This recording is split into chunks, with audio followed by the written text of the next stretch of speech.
we are here interviewing Eugene Kuhn at the Illinois Quincy Adams County Courthouse.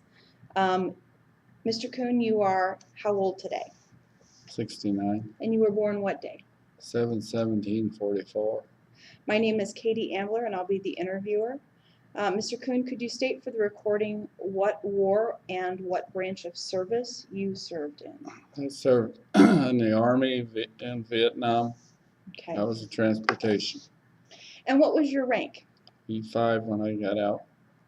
Tell us a little bit about where you served. Where did you start basic? Vietnam, or Fort Ord. Okay, goes back to basics. Would be Fort Leonard Wood. From there, I went to Fort Ord for advanced training, and then I was sent to Vietnam. Okay. And where were you stationed in Vietnam? Basically on Cam Bay, then we run convoys around that region as far over as near the Cambodian border. Okay. Was that the only place you were stationed, Cam Bay? Specifically, I realize you ran convoys, but did you ever live at any other base? For short times, I think it was Phan Rang. I'd have to look on the map here, but okay. We would go down there and be sent for short tours. And I was down there for maybe for weeks or maybe a month. And we would clear a beach and take it out to the storage, the air base at that point, at that spot. Okay. And Mr. Kuhn, I'm going to ask you some more questions about those specific activities, but could we, where did you come, when you came back from Vietnam, where did you separate from service? Fort Lewis, Washington. Okay. Can you give us the dates that you served? I went in to service in May of '67. I got out in February of '69. Okay. And tell us a little bit about your time in Vietnam. Did you see periods of combat? Not actual combat, but there's always something to be leery of. We were told, not by orders or anything, but you were never trained for that exact thing. You had to learn it. First thing, you try to take care of yourself, not to get hurt, not to get killed, but worse than any of that was probably to be captured. And the first few nights when I was sent to my place on Cameron, I was only there a few nights, and the sirens went off in the middle of the night, and I said, "What's going on?" And they said, "We're under attack." I said, "What do we do?" And they said, "You got to go to your guard post." And I said, "I was never assigned one." And they said, "Go with that guy." I said, "What's he doing?" He said, "He's a machine gunner." And I said, "I haven't been trained with machine guns." He said, "You'll know more about that by morning." So that's kind of scary when you first get there. It's just something. Everything's scary at first. That was my first. Okay, no. You also spent some time as part of a campaign or an operation called Tet2. What did you do during that time? Well, that's when we run the convoys. And the first thing, okay, the other thing, you get over there and there's really nothing to do but do something. So every day, I ran a convoy every day for the first 60 days, I think, and I don't think I had a day off. And I got an award for that. I run 6,000 miles in 2 months. And it wasn't on easy streets. It was rough roads, and we hauled everything from soda to bombs to whatever was needed, lumber. Let's talk just a little bit about what you're running. Okay, so you talked about the soda and the bombs, but where are you taking it specifically? Okay, Cam Bay was a big storage base. We would take them out to the other smaller facilities that needed the supplies. Okay. Do you remember any of the names of the places that you took some of the If I things? got time to look it up here. Okay. I tell you what, let's keep going and then we'll stop for a minute and check. All Okay. right. So some of these other bases were how far away from Cameron Bay? Well, usually they wanted us to go out. They would load our trucks at night. They had a night crew would load our trucks with whatever supplies had to go. They would stage them. We'd get up and get to them probably 5:30, 6 o'clock in the morning. Get lined up, and as soon as they said it was clear, we would take off, and everything. It's usually we'd be back way before dark, Right. and get refueled for the next month. And these runs, okay, you said they're to smaller bases, and then were there other operators who would run them to the front lines, or how did the stuff Well, get transported? everything was by truck, but usually we took them to other air bases or facilities. But the front was almost everywhere. But I guess north was a little bit worse than what we had at our south to Saigon because that was politically a place to be. A little less volatile, slightly. But but you were always in a problem, and okay. Do you want me to tell a little bit of a story about? Yes, Or you please. want me to wait? No? Okay, being a new guy and not really knowing what to look out for. As the convoys lined up, there would be a Jeep with a machine gun mounted as an escort. That was a little help. And then everybody had to have your M16s and so many rounds of ammo. And if somebody rode with you, they were supposed to have one with it anyway. But being a new guy, I thought, boy, the further down the road you got, the dustier it was. Sometimes it'd be so dusty you couldn't hardly see the truck in front of you. So this one day I got first, and I thought, wow, today I'm going to have a clean ride. Well, part of the way down the trip, the Jeep pulls over and says, we got a truck broke down, and we got to go back and get him started. So there I was, not really knowing where I was going. I was the leader. Well, all I remembered being told is you don't stop for anything because when I stop, everybody behind me is in trouble. Well, then on the way down, I saw some black smoke, and a Vietnamese jumped out and rode and tried to stop me. And I looked in my mirror, the guy behind me, and I said, "What do I do?" And he said, "You keep going." So I either had to run over him or he had to get out of the way. Then, as I rounded the curve around the hill, I saw that another convoy was coming, and they hit that first truck instead of me.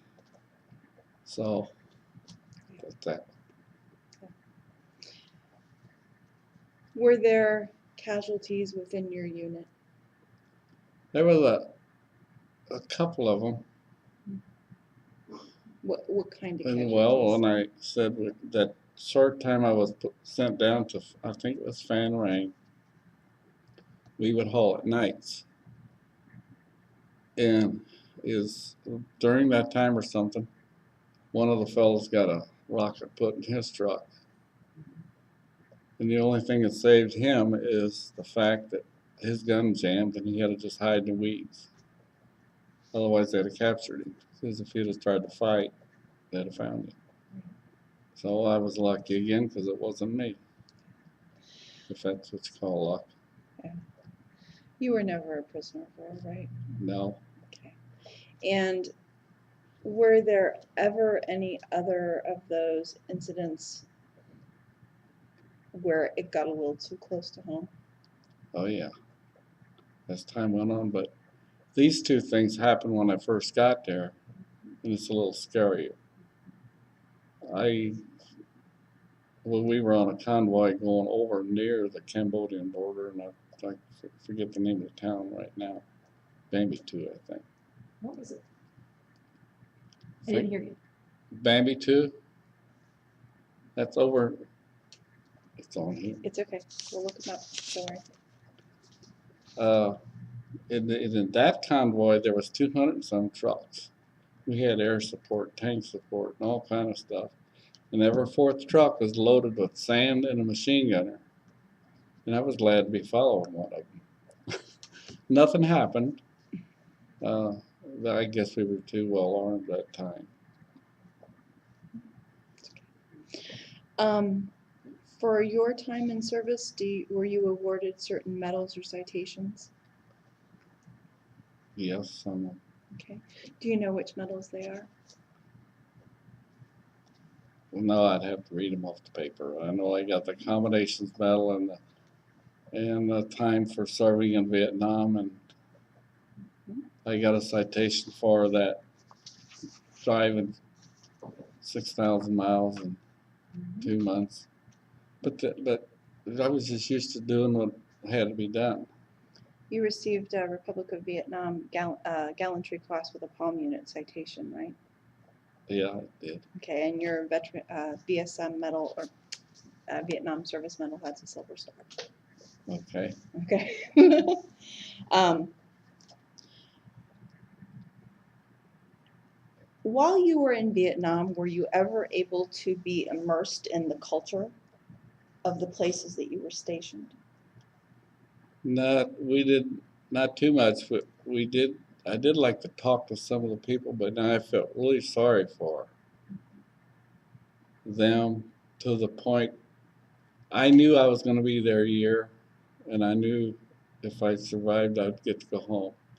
They weren't going to get out of this, and at night, if they had a family and they had a garden, the North Viet Cong or whoever would come in and take whatever they had and maybe kill their family, and they couldn't get away from it. So I felt sorry for those people. Did you ever get immersed in the culture of, say, the things that they ate or the things that they did, that they, any of their, anything more than, I mean, Cam Ranh Bay is a pretty big base, so it's a little insular, but did you ever have any, besides speaking with them, did you have any opportunity to be immersed in their culture in any other way? Well, they did bring people into work around there some, and they would eat snails, and they would pick them out with like a toothpick and eat them. And they would eat, yeah, they did eat food that I wasn't used to.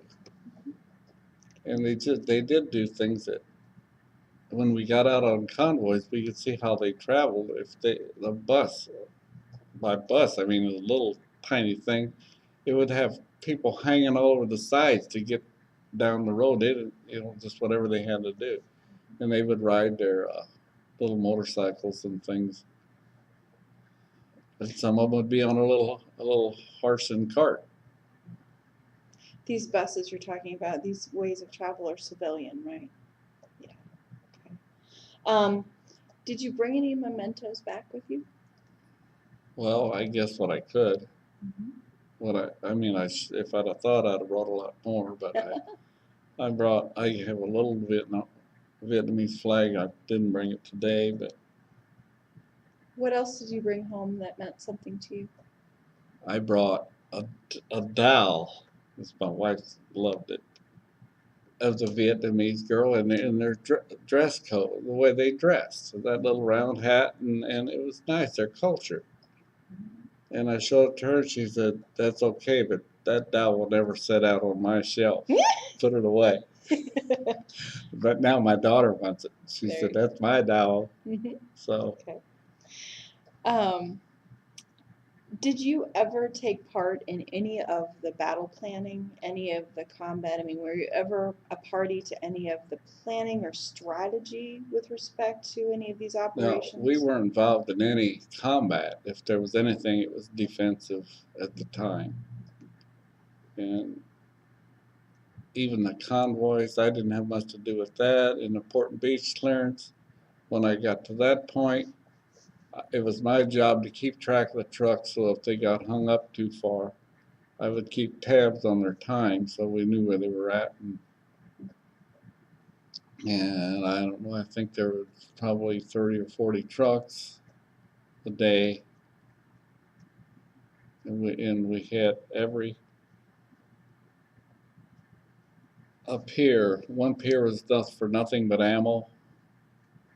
And the other four, I mean, they would unload everything from food to road graders to ammo.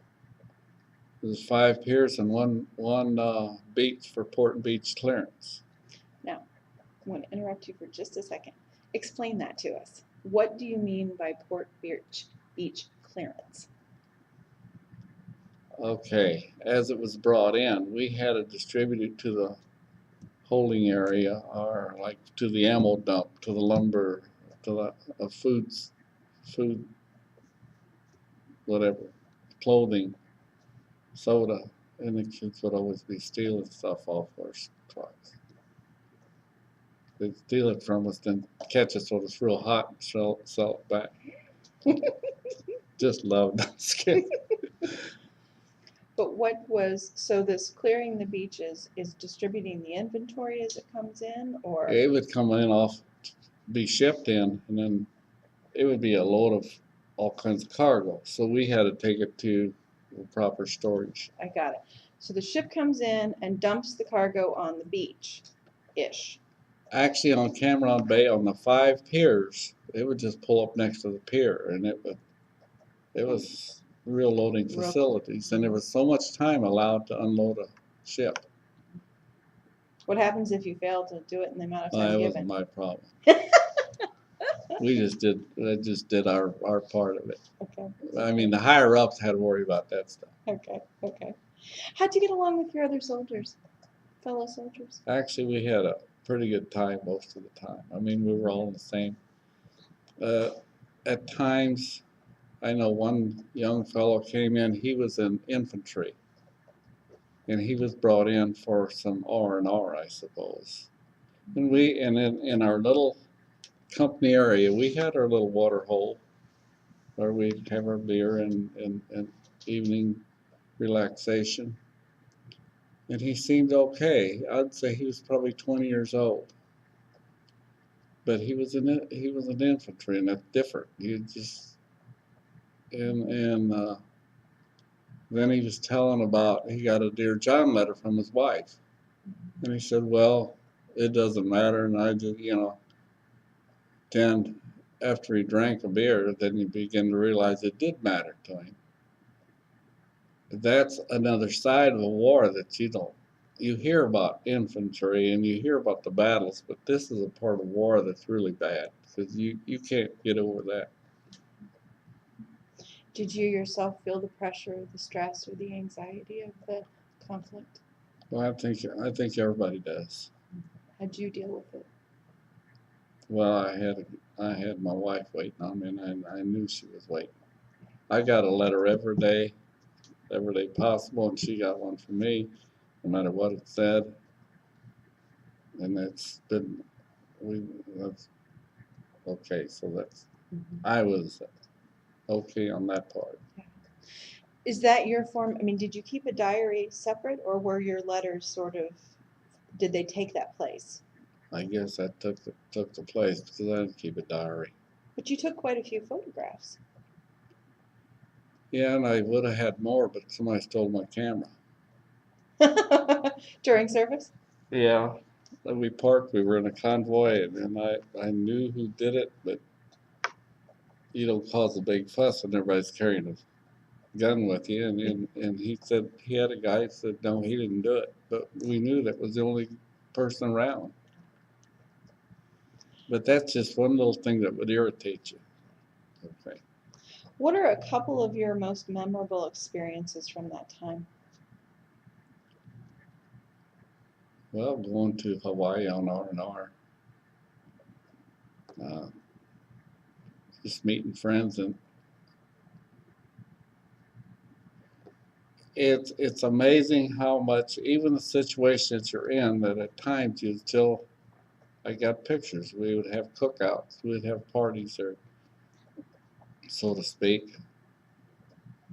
And no matter how dumb it was still a bunch of guys kicking up and you'd have fun at it. We were just young. The Koreans, all those guys. The Koreans really liked us, the Korean soldiers. And because we just helped them 10 years or whatever it was before that. And they were honorary little rascals, though. We had to deliver supplies to the Korean compounds.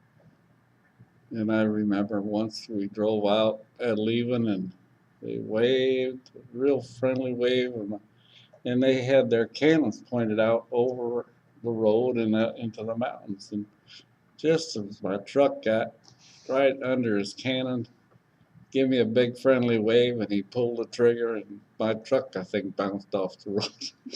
just things like that they do. It's just fun.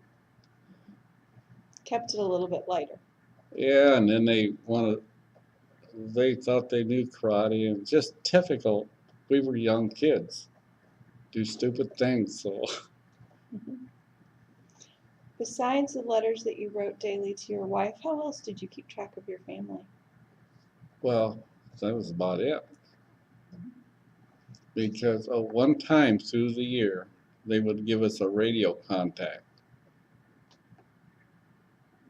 And then everybody said, listen, we tell her anything you want to. Yeah, sure. Right. Did you have anything you did special to keep for good luck? Did you have anything that you kind of held dear for that kind of time? I don't think I had anything that I doesn't recall. In your time in service, did you always have plenty of what you needed? Plenty of supplies, plenty of whatever was required? I think we had pretty much everything we needed. What was the food like? I thought we was eating water buffalo because it's pretty tough.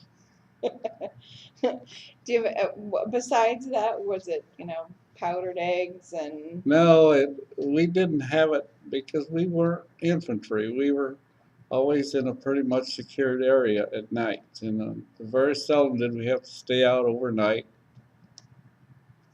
And for the most part, if you walk through the line and say, I want my eggs, and you tell them how you want them, they come out the other end the same no matter what. So what's the difference? But I don't know. I don't have any real complaints about food. We had our little way on a convoy. You take your sea rations and put the can of beans or soup on the truck manifold, and when you stopped, you had a hot meal. It's just dumb things we learned how to do and make the best of it. Absolutely.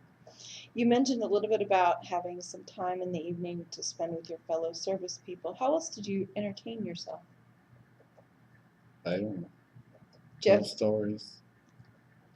told stories. Yeah. Do you have entertainers come and see you? Yes, we did. Well, old Bob Hope was over there, and that causes a whole big thing. To have security for Bob Hope, you have helicopters flying over you all the time. We have them anyway, plus they just beef it up when he's there. But some Filipinos came in and for entertainment. Oh, let's see, what is it? That was pretty nice. But USO, they brought in some groups once in a while. Anybody else you can remember? No, Okay. You mentioned going to Hawaii. What else did you do on leave? from Vietnam. That was it. Okay. I think I got 1 or 2 days off the whole time I was there. And one of them, they wanted to see if I wanted to re-up, so they took me out on a big, nice little boat on Cameron Bay, and I didn't know the bay was so nice. We was sitting out there floating around. That was my day off, and I says, oh, I'm ready to go back. He says, no, you don't work today. This is your day off. And I said, I'm still not going to re-up. But it was something. I mean, you sit out there on the water, sunning yourself, and watch the bombs dropped over on the hillside or whatever else is going on. And you just get used to stuff like that. And same way down at Fan Rang when we drove at nights. You sit out and you watch the helicopters and you see 4th of July. Did you do any travel besides, and was there any travel while you were stateside? Yeah. When I was stationed at Fort Ord, my wife was with me at that time. She came out in November, and I was there till February. So, but we got a little travel time. We went up to San Francisco and got out to the forest and things like that. Saw some of California. The Redwoods. We lived in Salinas, and that's a beautiful area. It was a town about the size of Quincy. Do you have any particularly unusual or humorous memories of your time in Vietnam? Anything strike you as particularly unusual or funny? No, just with guys have come up with something on their own. Talk about the pranks they'd pull. I don't know. I can't even never think of all of them or some of them, but it's just like what I told you, the Koreans, if they come up there on Port Beach clearance, they'd want to shake your hand and then they'd try to use some kind of judo on you. And if they could get somebody to the ground, now that was a big joke on their part. That was fun, but we knew they were going to do that.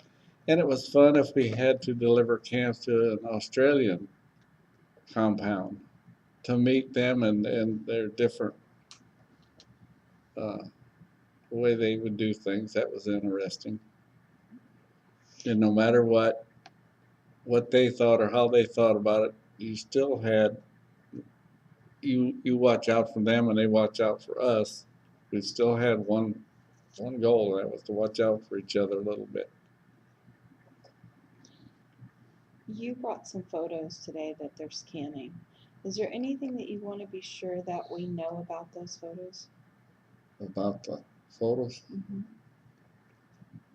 They've taken them away, so is there anything Oh, my lands, they're specific? gone. Well, they're bringing them back. Hang on.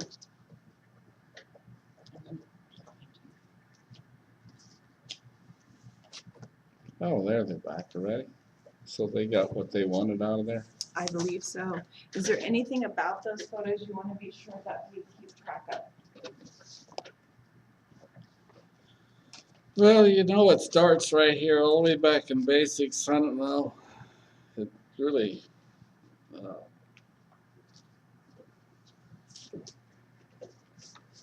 how much fun we had.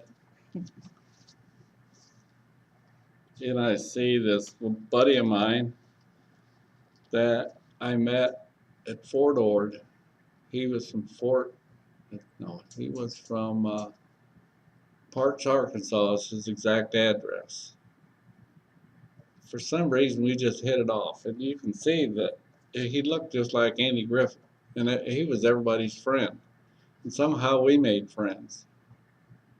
Then, and his wife and my wife chummed together where even though we lived in Salinas, that's when we had to go out to Hunter Liggett, that military reservation. And well, they would chum out while we were down there on weekends. They'd go back. And that was then I lost track of him until 40 years later. And now we're good buddies. In fact, I go down there at least once a year. And they were up once. It's hard for her to travel. And Do you remember what day you were discharged? discharged? No. Okay. Do you remember anything about it? Yeah, lots of it. I remembered, well, the airstrip to land, and everything could land the big planes on Cameron Bay. And when we would drive by there, I would think, one of those is going to be for me. When we first landed over there, it was down by Saigon, just outside of Saigon a ways, Benoit, or forget the name of it. And he just said, when we land here, he said, do so quickly. There'll be a bunker on either side. And I could see fire. So I thought, maybe this isn't a good idea to even get off. Okay, but then you get used to this. You go by a village, and they said it was a village, but it was nothing but a bunch of made-up huts of junk. And then we got on the military compound, and there was holes in the side and holes out in the yard, and they said, oh, that was from an attack last week. And I said, well, how long are we going to be here? But when we left to go home, everybody gets on orderly and sits quietly, and we taxi down the runway in that liftoff. Nobody said a word, but what he said, on three, cheer. But as soon as the plane touched off the ground, the whole plane just was, yay, you know. And you would think, oh, we must all be thinking the same thing. We're getting out of here. Mhm. And then when we touched down at Fort Lewis, Washington, it was the same way. Everything was quiet, and at an instant, everybody cheers. It's just, I guess, and then I do remember some songs. One of them was by the Beatles, and that went through my mind for many years. What's the song? Hey Jude, and I mean, it's in my head. I played it over and over. What did that mean to you? What did it signify to you? I don't know, just getting out of there. But the hard part was, and this is jumping past it maybe. The hard part was when you were busy doing all this, which is hard to get, going back to getting there. You were just as scared to get there.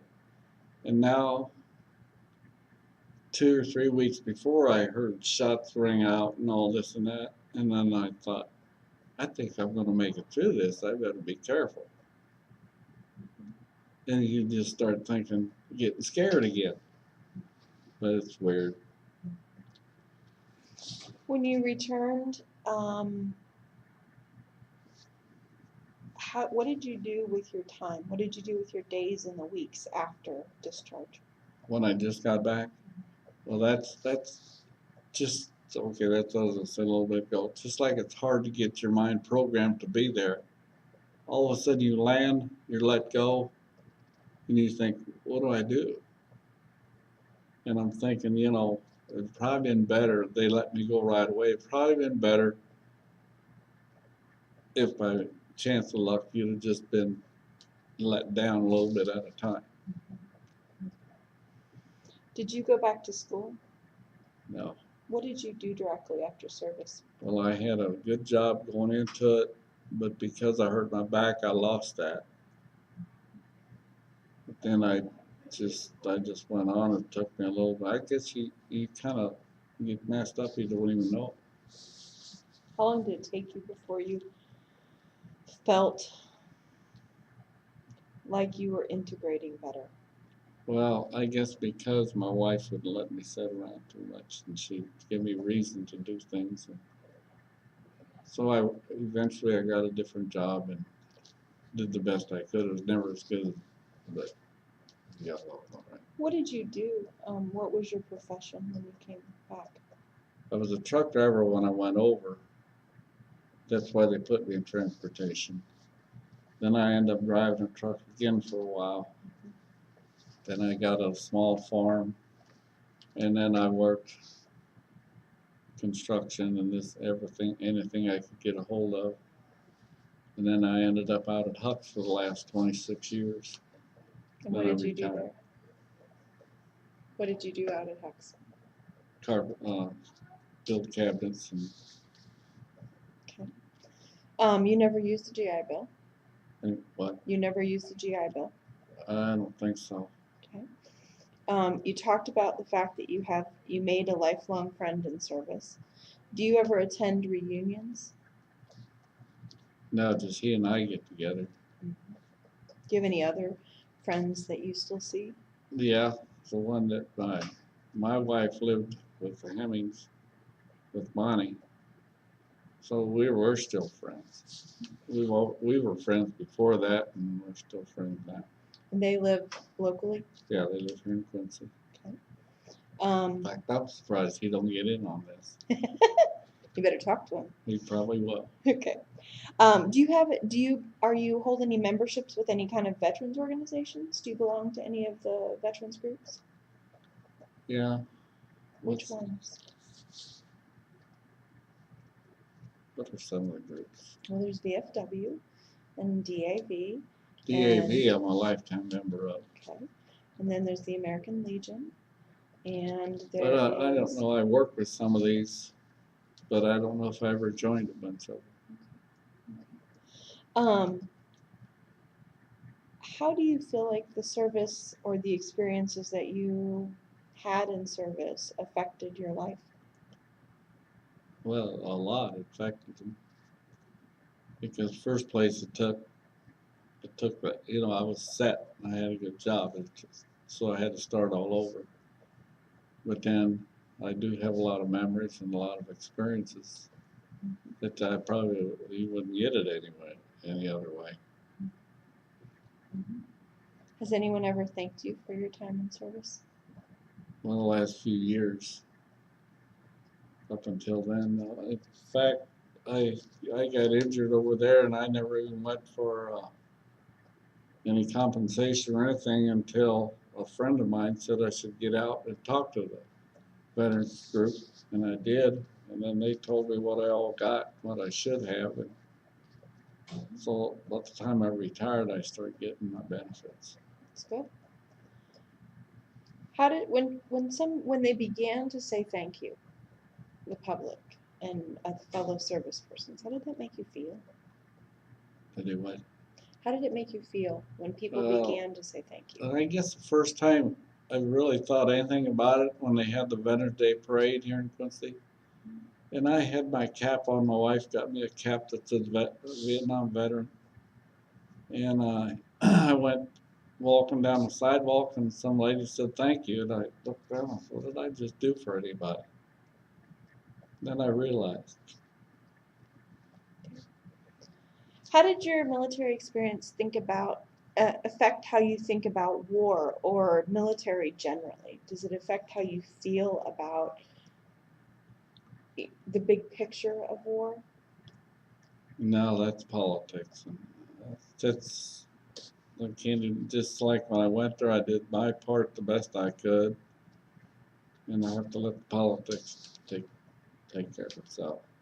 Would you encourage young men and women today to enlist? Well, I let my son do it. Honestly, that was his idea, and I said, you know, and he got something out of it. Do you view the government the same before and after the time in service? So before you went to Vietnam, I don't think that has that doesn't make me think more or less of the government. The government are politicians who tell you anything they need to tell you to get a vote. do you feel like we see accurate descriptions of war in movies? They may be accurate of that. No, they usually a movie makes it better, more glorified than what it really is. You're probably doing more for it right here to get what's like down for the ordinary people. Because there's days you go on and it's just work and you just do things. In transportation, you don't go out looking for trouble, but it can happen once in a while, and you don't even realize how close and what it could be. It just gets to be daily, or routine. Do you have an opinion on how war or history is taught in schools? Yeah, I think they soften it up too much. I mean, what I went through was bad, but how do you defend yourself if you're not willing to do something? And how does a country defend itself if nobody will do anything? What's the most positive thing you took away from your time? Probably the experiences that I couldn't have had any. I mean, I can tell you what it was like there, but you'd never know it till you were there. It's like anything else. Unless you've experienced it, you don't know what it is. And that's almost with anything in life. What was the most negative thing? Right now, Well, about the time. What do you remember as being sort of the thing that bothered you the most? I don't know. Coming home, I guess, and that it's a transition. I don't know if anybody can do anything about that anyway. I don't know if they could. I guess they look back and gather all the information. They decide this or that. You got to be able to transfer from there to here again. Let me make sure I understand what you're saying, okay?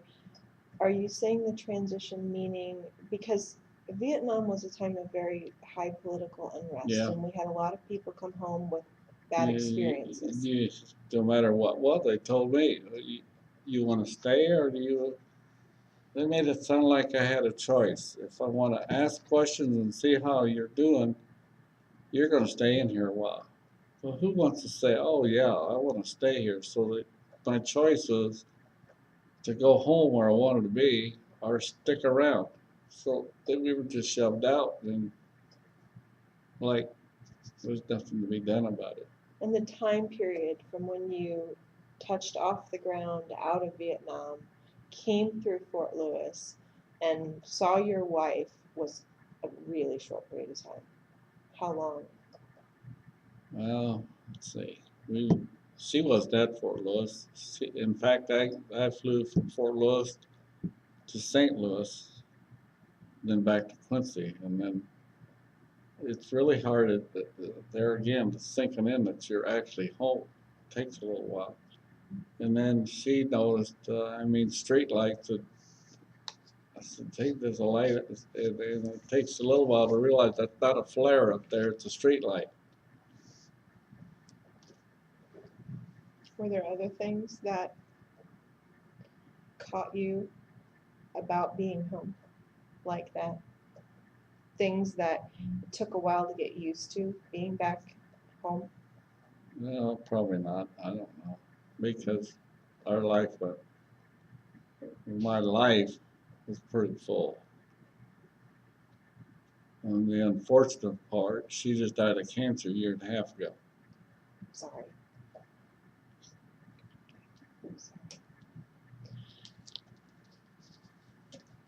I think I've asked the questions that I want to make sure that we ask today. Is there anything else you want to be sure that we add? No, did we cover enough? I mean, we could talk. There was a lot of things, a lot of close calls, and that's all part of it.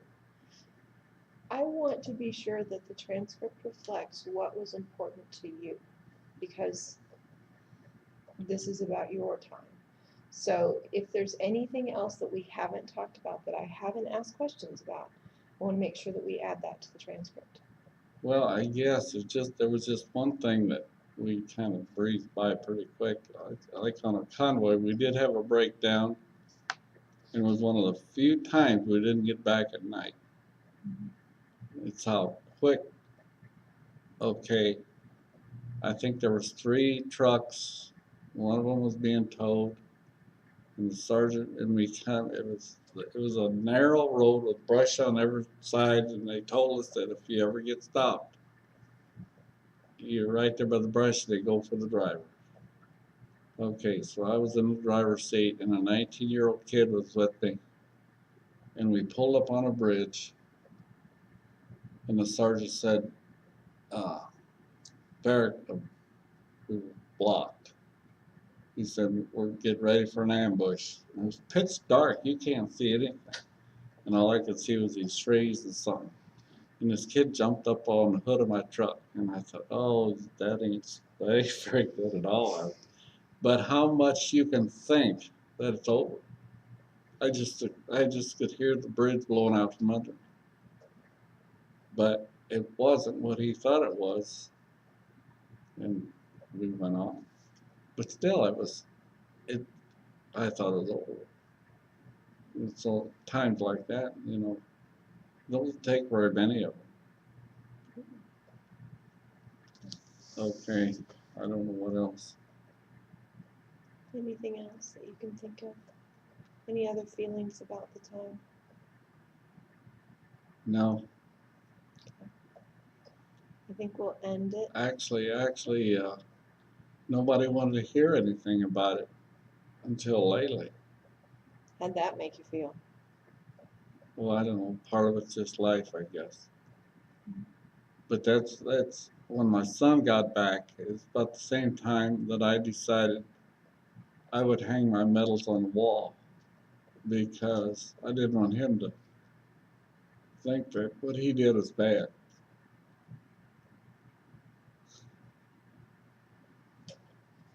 So part of part of it was your experience with your son has maybe changed how you feel about it a little bit. Is that possible, or am I Well, wrong? maybe just, I guess explain how your relationship with your son and your son's service has affected your time. That's a better question. well, times are different and I don't have to keep it quiet that I was there. At that time, you took your stuff off, you put it away, and you didn't tell anybody where you was.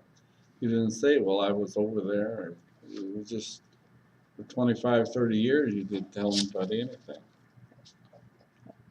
These are just some of the notes. Okay. I think we're probably getting ready to wrap up. Is there anything else we need to make sure we cover for you, Gene? Well, I'll look through it.